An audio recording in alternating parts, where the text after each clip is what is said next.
using. The default master user, as you can see up there, is defaulted to 1234. So we're going to change that. Now you don't have to go into installer mode, just go into regular mode here. And in regular mode, you're basically going to press the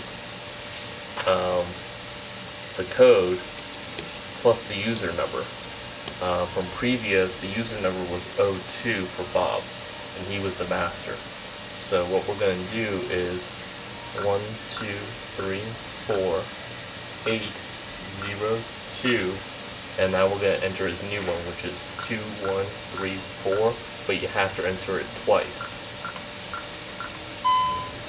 And that beep confirmed that we did change Bob's code now. Now, if you want to do another one like Sue, like on previous, you're going to do the same exact thing.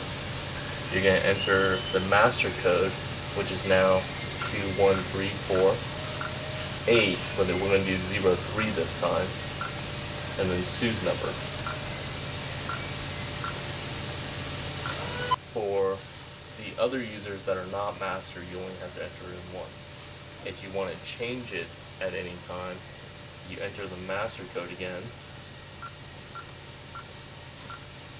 the code 8, and then the user, and we'll change it to, and Sue's now been entered and her code is 9164. Okay? And then for the rest of them, it's the same way. We'll do Joe. Joe, basically use the master code. 804 for Joe, and his number. He's been entered. 2 more times. We're doing Larry. Larry, master code first. 8. Larry's 05, and then his number. And Jen, little Jen.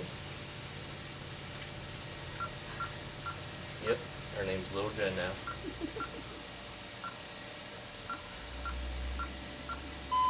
And that's it. Everybody's been entered, everybody's good to go.